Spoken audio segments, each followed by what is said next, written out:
여러분 반갑습니다. 함께 얼굴을 맞대고 예배를 드리는 것이 은혜 중에 은혜입니다. 살아있는 것도 은혜지만 그냥 의미 없이 사는 것보다 정말 주님이 기뻐하시는 가장 좋은 시간, 이 예배에 함께 하는 것, 이게 우리에게 주어진 가장 큰 은혜요 축복인 줄로 믿습니다. 오늘 믿음과 확신 이렇게 제목을 잡은 것은 제가 계속해서 가장 기본적인 진리를 좀 전하고 싶은 그런 마음이 계속 일어납니다. 복음으로 교회를 변화시키자, 새롭게 하자 하는 그런 말을 많이 하죠. 복음이라고 이야기할 때 전적 타락한 인간이 할 수 있는 것은 아무것도 없기에 우리가 하나님의 말씀을 읽을 때 하나님의 자리에서 하나님이 무슨 말씀을 하시고 하나님의 마음이 무엇이고 하나님의 뜻이 어떤 것인지를 묵상하며 깨달아가는 것이 복음입니다. 우리가 만에 하나라도 내가 뭘 해서 이루겠다고 한다면 그것은 율법이고 그건 결국은 하나님의 뜻과 어긋나는 부분입니다. 오늘도 여기에 초점을 맞춰서 말씀을 전하려고 합니다. 우리가 교회 생활하면서 자주 듣는 것이 뭐냐면 믿음에 확신이 있는가 하는 소리죠. 여러분 구원에 확신이 있습니까? 이런 소리도 듣습니다. 기도 응답에 확신이 있습니까? 이런 확신에 대한 이야기를 우리는 많이 듣습니다. 확신이 있어야 믿음도 참된 믿음이고 그리고 의심 없이 믿음의 길을 갈 수 있다고 생각하죠. 구원에 확신이 있어야 구원받지 않겠는가라는 생각도 하게 됩니다.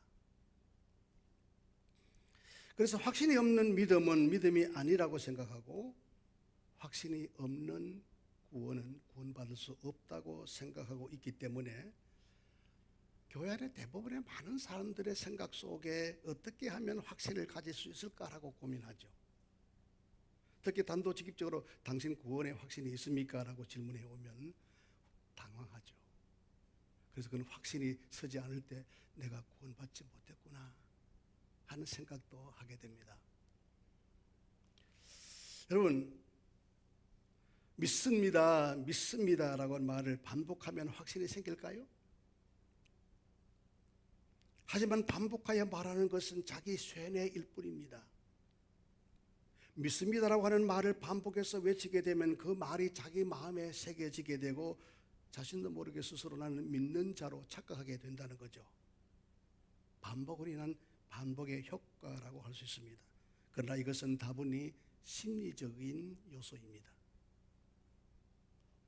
성도가 믿음의 확신의 문제를 어떻게 이해해야 할까요? 자기 확신은 누구에게나 있습니다. 신앙생활 하면서 보고 듣고 생각하고 경험한 것들이 여러분 안에 자기 확신으로 굳게 존재하고 있습니다. 그런데 자기의 그 확신이 모두 동일하지 않다는 데 문제가 있어요. 그래서 자기 확신이 옳다라고 주장하면서부터 충돌이 일어나게 됩니다. 저는 하나님의 말씀을 전할 때 늘 믿음을 가지고 전합니다. 하나님의 말씀을 묵상하면서 기본적인 진리가 깨달아지면 그것을 풀어가지고 그렇게 여러분들에게 선포합니다. 그럼에도 불구하고 제가 하나님의 말씀이 증거될 때 100% 다 여러분들이 이 말씀을 받는 게 아닙니다. 반대하여 받지 않는 분들도 있습니다. 왜냐하면 자기 확신이 따로 존재하고 있기 때문입니다.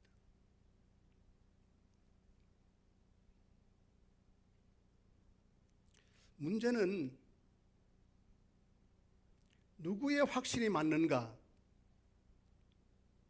그리고 그 확신이 옳으냐 그러냐라고 하는 것을 어떻게 아느냐라는 겁니다. 지금 우리가 먼저 생각해 보아야 할 것은 믿음에 대해서 혹은 구원에 대해서 또는 기도 응답에 대해서 확신이 있다면, 소위 여러분들이 갖고 있는 굳어진 그 자기의 확신이 있다면, 과연 여러분의 삶에 어떤 일이 주어진다 할지라도, 어떤 상황의 변화가 온다 할지라도 끝까지 믿음의 길을 갈 수가 있느냐라고 묻고 싶습니다.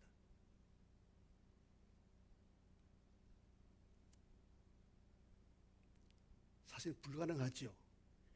불가능함을 이미 예수님의 제자들에게서 우리는 드러나고 있음을 봅니다. 마태복음 16장 16절에서 17절의 말씀을 보면은 예수님께서 제자들에게 어느 날 너희는 나를 누구라 하느냐라고 질문했을 때 그중에 베드로가 대답합니다. 주는 그리스도시요 살아계신 하나님의 아들이라고 그렇게 대답합니다. 예수님은 베드로의 이 고백을 받아들이면서 바요나 시몬아, 네가 보기도다 이를 네게 알게 하니는 혈육이 아니고 하늘에 계신 내 아버지이심을 말씀하시면서 베드로의 고백을 인정합니다. 베드로가 예수님이 누구신가에 대해서 고백할 때 예수님에 대한 분명한 확신이 있었을 겁니다. 예수님에 대한 의심을 가지고 긴가민가하는 마음으로 고백한 게 아니고, 베드로는 예수님께서 하나님의 아들이시고 예수님은 바로 하나님의 백성들을 구원할 구원자이심에 대한 확신이 있었습니다. 그런데 이런 확신이 있었던 베드로가 과연 믿음의 길을 끝까지 갔나요? 믿음의 성공이 있었나요? 그럼 마태복음 26장 31절에서 35절에 있는 말씀을 눈여겨보면 예수님께서 십자가를 지시기 전에 오늘 밤에 네가 나를 버릴 것을 말씀합니다. 베드로는 모두 주를 버릴지라도 나는 결코 주를 버리지 않을 감을 장담하고 큰 소리치죠. 역시 이때 베드로의 심정은 자기의 확신을 가지고 말한 것입니다. 예수님을 부인할 계획을 갖고 있으면서 거짓으로 버리지 않겠다는 말을 한 것이 결코 아닙니다. 예수님께서 베드로에게 오늘 밤 닭 울기 전에 네가 3번 나를 부인하리라, 이 34절에서 그렇게 말씀하시면서 인간은 누구나, 타락한 인간은 누구나, 그 속에 베드로 너까지 포함된 모든 인간은 예수를 부인할 수밖에 없는 연약한 존재임을 상기시켜 주셨지만 베드로는 그럼에도 불구하고 끝까지 자신을 그렇지 않을 것이라고 확신하면서 내가 주와 함께 죽을지언정 주를 부인하지 않겠다고 장담합니다. 자, 여기에서 여러분 우리가 알 수 있는 것은 이것이 당시 그때의 베드로의 마음이었고 베드로의 어떤 자신감이기도 했지만 베드로의 예수님에 대한 확신이었습니다. 적어도 그때만큼은 함께 죽는다 해도 주를 부인하지 않겠다고 하는 것이 굳은 베드로의 마음이었습니다. 사실은 모든 제자가 이 베드로와 같이 똑같은 마음을 갖고 있었던 거죠. 하지만 얼마 지나지 않아서 베드로는 예수의 말씀대로 닭 울기 전에 예수를 3번 부인합니다. 그리고 나머지 제자들도 예수님의 십자가로부터 멀리 멀리 떠나갑니다. 자, 여러분 이런 제자들의 모습을 보면서 베드로와 그의 제자들은 예수를 부인하고 버렸다 할지라도 나는 그래도 예수를 부인하지 않는다고 자신할 수 있다고 여러분 생각하십니까? 사실 사람은 자기 마음을 신뢰하죠. 하지만 사람의 마음속 깊이 잠겨져 있는 어떤 두려움을 간파하지 못하고 있습니다.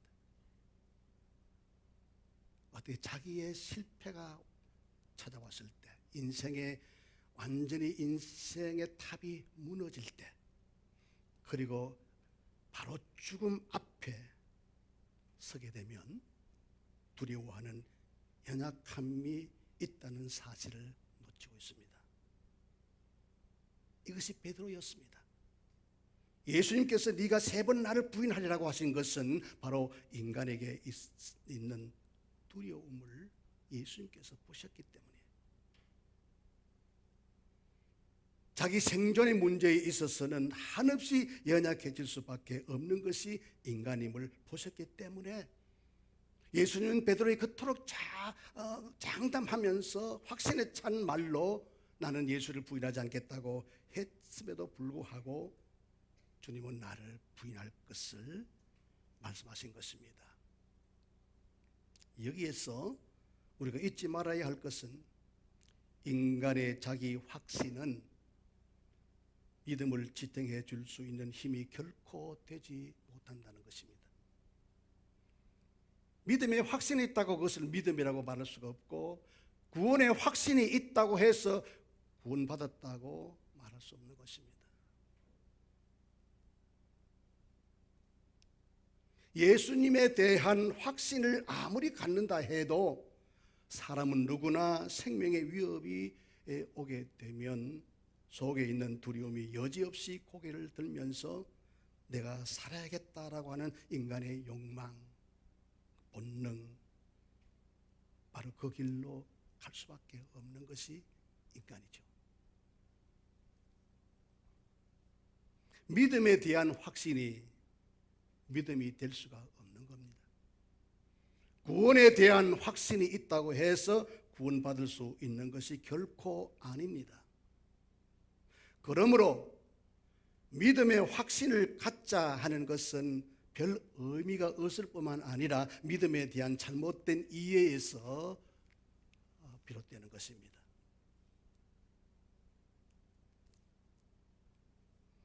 확신을 그러면 어떻게 하면 가질 수 있을까?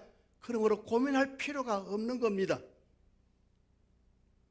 우리가 잘 아는 대로 구원파라고 하는 이단 집단에 속한 사람들이 우리 기독교 기존 성도들에게 다가와서 당신 구원에 확신이 있습니까? 라고 묻게 되면 신앙의 혼란이 오죠. 야, 내가 구원에 확신이 지금 있나? 구원에 확신이 없는 것 같으니까 아마 내가 구원을 못 받았는가 봐 라고 생각한다면 그 생각은 자기 함정에 빠지는 것이고 잘못된 믿음에 대한 이해에서 오는 겁니다. 중요한 것은 여러분이 갖고 있는 확신이 구원받는 것이 아니라는 것입니다. 그럼 믿음과 구원이 있음을 어떻게 확인할 수가 있겠습니까? 오늘 본문의 말씀은 그것을 우리에게 근거로 제시해 줍니다. 9절의 말씀에 보니까 이런 말씀이 있죠. 사랑하는 자들아 우리가 이같이 말하나 너희에게는 이보다 더 좋은 것 곧 구원에 속한 것이 있음을 확신하노라. 히브리 기자에게는 확신이 있었어요. 무슨 확신입니까? 자기 구원에 대한 확신이 아니라 바로 이 히브리서 서신을 읽는 사람 중에 구원에 속한 사람이 있다고 확신하는 겁니다. 사람이 자기 구원의 문제에 대해서도 확신하는 것이 힘들고 어려운 일인데 어떻게 다른 사람의 구원의 문제를 확신한다고 말할 수가 있을까요? 쉽게 말하면 이런 것입니다. 내가 여러분들을 향해서 여러분이 구원받은 것을 확신합니다 라고 이렇게 말할 때 가능하다는 이야기죠. 정말 가능합니까? 내가 여러분들을 향해서 당신은 구원받았습니다고 확신합니다라고 그렇게 외칠 수 있을까요? 사실 저는 여러분들의 구원의 문제에 대해서 100% 확신 못합니다. 솔직한 심정입니다. 그 이유는 제가 볼 수 있는 것은 여러분들의 속 마음이 아니고 바로 겉모습이기 때문입니다. 여러분의 믿음, 여러분의 구원이 제가 알 수 있는 것이 결코 아니잖아요. 여러분의 믿음을 제가 안다고 해봐야 그 역시 겉으로 드러난 여러분들의 행동을 보고 짐작하는 것이 전부일 뿐입니다. 그런데 하나님은 우리를 외모로 판단하지 않으신다고 했습니다. 외적인 것이 믿음이나 구원의 기준이 될 수가 없는 거죠. 그런데 하물며 감히 누가 당신 구원 받았음을 확신합니다라고 말할 수가 있겠어요? 할 수가 없죠. 그런 사람이 있다면 그것은 정말 믿음과 구원에 대한 오해에서 오는 겁니다. 그래서 여러분의 속을 볼 수 없는 저는 믿음이나 구원의 문제에 아무런 판단도 확신도 할 수 없어요. 오직 믿음의 문제, 구원의 문제는 하나님에게만, 예수님에게만 달려 있음을 믿습니다. 그러므로 구원의 문제, 믿음의 문제를 보고 겉으로 드러난 그런 모습들을 보고 확신한다는 소리를 하면 안 돼요. 오직 예수님께 맡길 뿐입니다. 맡기세요. 그러면 히브리서 기자는 사람의 속을 볼 수 있었기 때문에 확신하는 것일까요? 아니죠. 그 근거를 우리는 오늘 본문 10절에서 찾아볼 수가 있는데 우리 함께 읽으십시다. 하나님은 불의하지 아니하사 너희 행위와 그의 이름을 위하여 나타낸 사랑으로 이미 성도를 섬긴 것과 이제도 섬기고 있는 것을 잊어버리지 아니하시느니라. 이것이 뭐냐, 이 말씀이 히브리서 기자의 믿음의 확신의 근거입니다. 오늘 본문에서 말씀하는 히브리서 기자를 통해서 말씀하시는 확신은 뭡니까? 그것은 사랑으로 성도를 섬기는 것으로 인하여, 사랑으로 성도를 섬기는 것으로 인하여 히브리서 기자는 너에게 구원이 있음을 확신한다라고 말하고 있습니다. 사랑으로 성도를 섬겼기 때문에 구원을 받는 것이 아니고, 사실 이 사랑은 누구에게나 나올 수 있는 것이 아니잖아요. 사람이 구원받는 받는 것은 하나님의 사랑으로 인한 거라. 그러므로 다른 말로 쉽게 말씀드리면 구원받은 자에게는 하나님의 사랑이 주어졌다는 거예요. 내가 인위적으로 무슨 확신을 가져서 구원받는 것이 아니고 하나님의 사랑이 주어졌기에 그가 구원받은 자라는 겁니다. 그래서 구원받은 자에게는 하나님의 사랑이 있고, 하나님의 사랑에 주어진 사람은 반드시 또한 하나님의 아들이신 예수를 사랑하도록 되어 있습니다.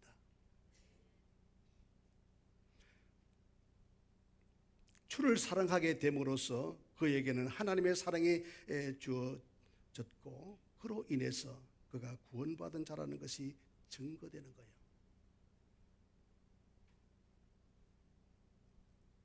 주를 사랑한다는 것이 무엇일까요? 자기의 생각과 마음으로 가능하지 않습니다. 아무리 내가 주님을 사랑해야 되겠다고 다짐해도 내 생각과 내 다짐으로 주님을 사랑할 수 있는 게 아니에요. 아마 그런 자신의 속임을 많이 당했을 겁니다. 왜냐하면 주를 사랑한다는 것은 주님 앞에서 자신이 죽는 것을 의미하는 겁니다. 자신의 모든 삶을 배설물처럼 바울처럼 여겨버리고 자신의 힘을 근거로 삼고 살았던 모든 삶을 무너지게 하는 것, 무너지는 것, 그게 사랑이라는 거예요. 다시 말하면 주를 사랑한다고 할 때 자신의 희생과 죽음과 십자가를 지는 그런 것이 없이는 주를 사랑할 수가 있는 것이 아닙니다. 그러므로 자신의 무슨 생각과 마음으로 주를 사랑할 수 있는 것이 아니에요. 사람의 생각과 마음은 자신이 살고자 하는 방향으로 끊임없이 욕망이 일어납니다. 그러므로 여러분, 인간의 욕망과 인간의 본능을 통제할 수 있는 것이 있어야 됩니다. 그것이 없이는 절대로 자기가 살고자 하는 방향으로 가는 그 욕심을 억제할 수가 없어요. 그 욕망을 꺾을 수가 없는 것입니다. 강력한 능력이 있어야 돼요. 강력한 그 능력이 뭡니까? 십자가에서 확정된 하나님의 사랑입니다. 아멘. 하나님의 사랑이에요. 그러므로 하나님의 사랑이 부음받은 사람들은 자기의 삶을 살지 않습니다. 나를 살리신 주님이 살게 하시는 삶을 살도록 이끄는 것입니다.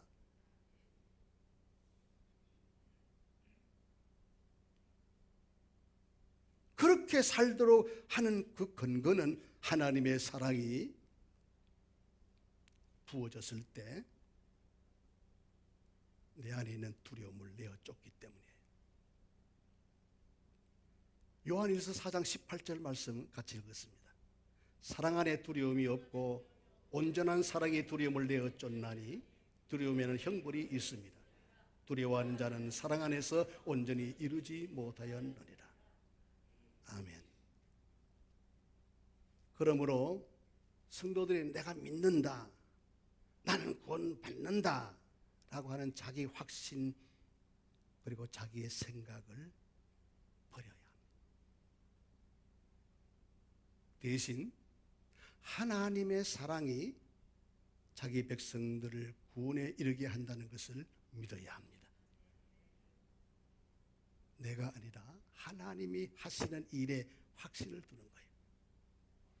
믿음은 내 확신을 믿는 것이 아니라 하나님의 약속을 믿고 하나님의 말씀을 믿는 겁니다.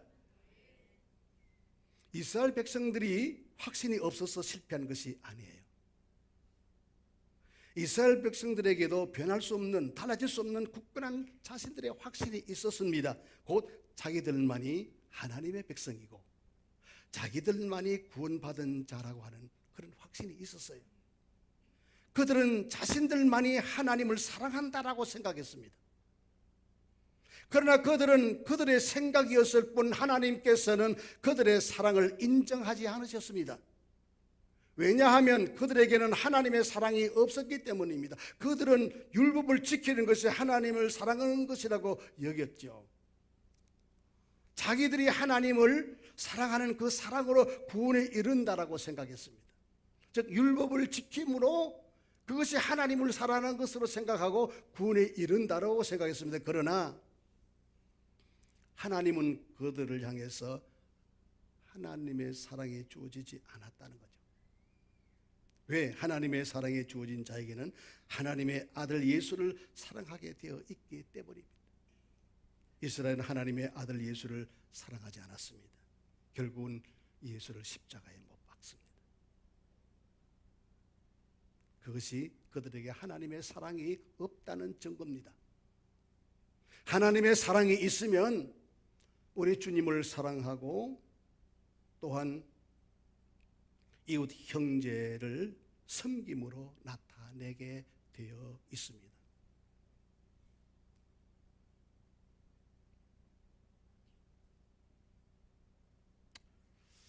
그래서 요한일서 4장 아까 읽은 말씀을 쭉 이어서 읽어보면은 그런 말씀이 쭉 나옵니다.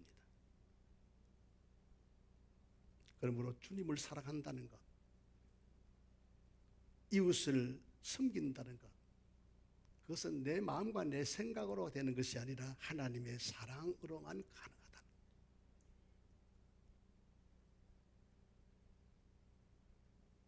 그러므로 성도가 주님을 사랑하고 이웃 형제를 섬기는 것은 하나님의 사랑이 임했다는 것을 의미하는 거예요.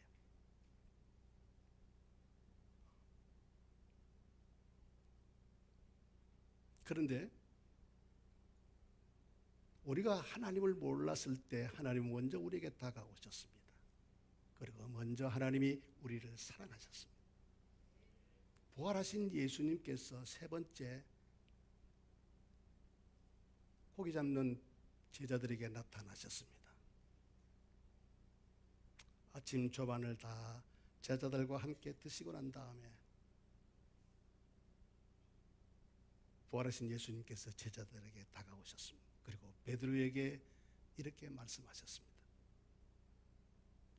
세 번째 이르되 요한의 아들 시몬아 네가 나를 사랑하느냐 하시니 주께서 세 번째 네가 나를 사랑하느냐 하심으로 베드로가 근심하여 이르되 주님 모든 것을 아시오매 내가 주님을 사랑하는 줄을 주께서 아시나이다.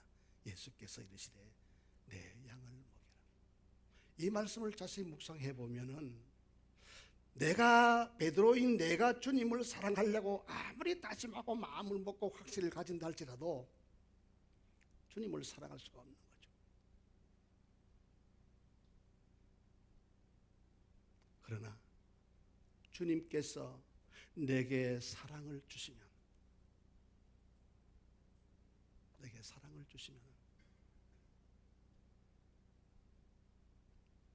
내가 주님을 사랑할 수 있고 내가 주님의 양을 형제 자매들을 섬길 수 있습니다라고 하는 고백입니다.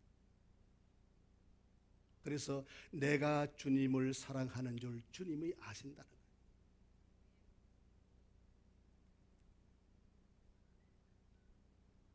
주님은 베드로에게 먼저 찾아오셔서 그리고 사랑하셨습니다. 나를 사랑한다면 내 양을 먹이라.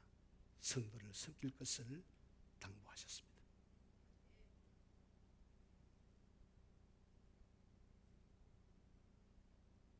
우리가 하나님을 먼저 사랑한 것이 아니라 하나님께서 우리를 먼저 사랑하셨어요.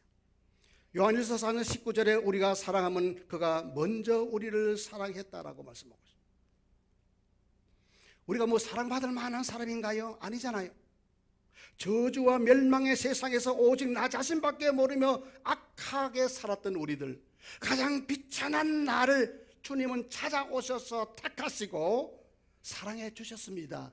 아멘입니까? 이 사랑이 우리를 구원에 이르게 하는 것입니다.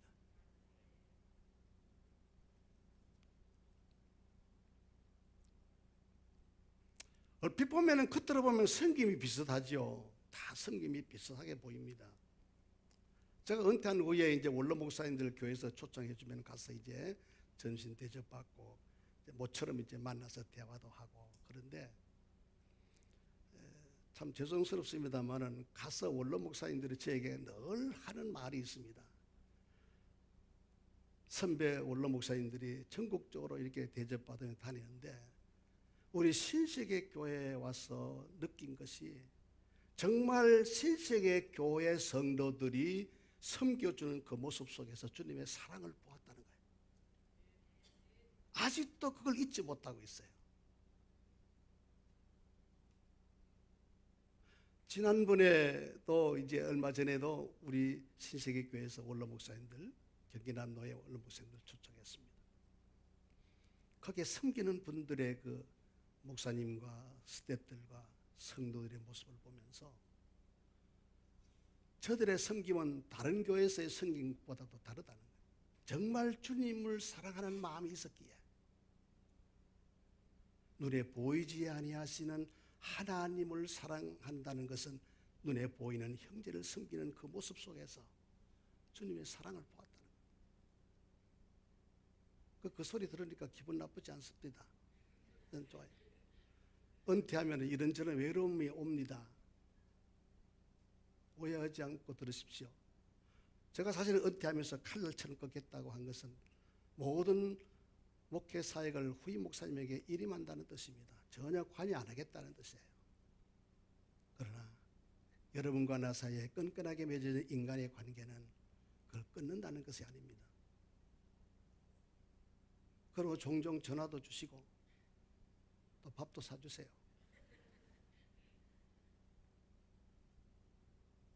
사랑하는 여러분, 믿음과 확신은 결코 자신에게서 나오는 것이 아닙니다. 자신이 확신을 가졌다고 그 확신에 의해서 믿음이 되고 구원에 이르는 것이 결코 아닙니다. 오늘 말씀은 분명히 우리에게 말씀하고 있어요. 바로 주님의 그 사랑, 그 형제를 사랑하고 있기에 바로 그가 하나님의 사랑에 의해서 이런 열매가 맺어짐으로 그가 구원받았다는 것이죠. 그러면 우리가 확신의 문제와 믿음과 구원의 문제를 여러분 혼란스럽게 여기면 안 되는 거예요.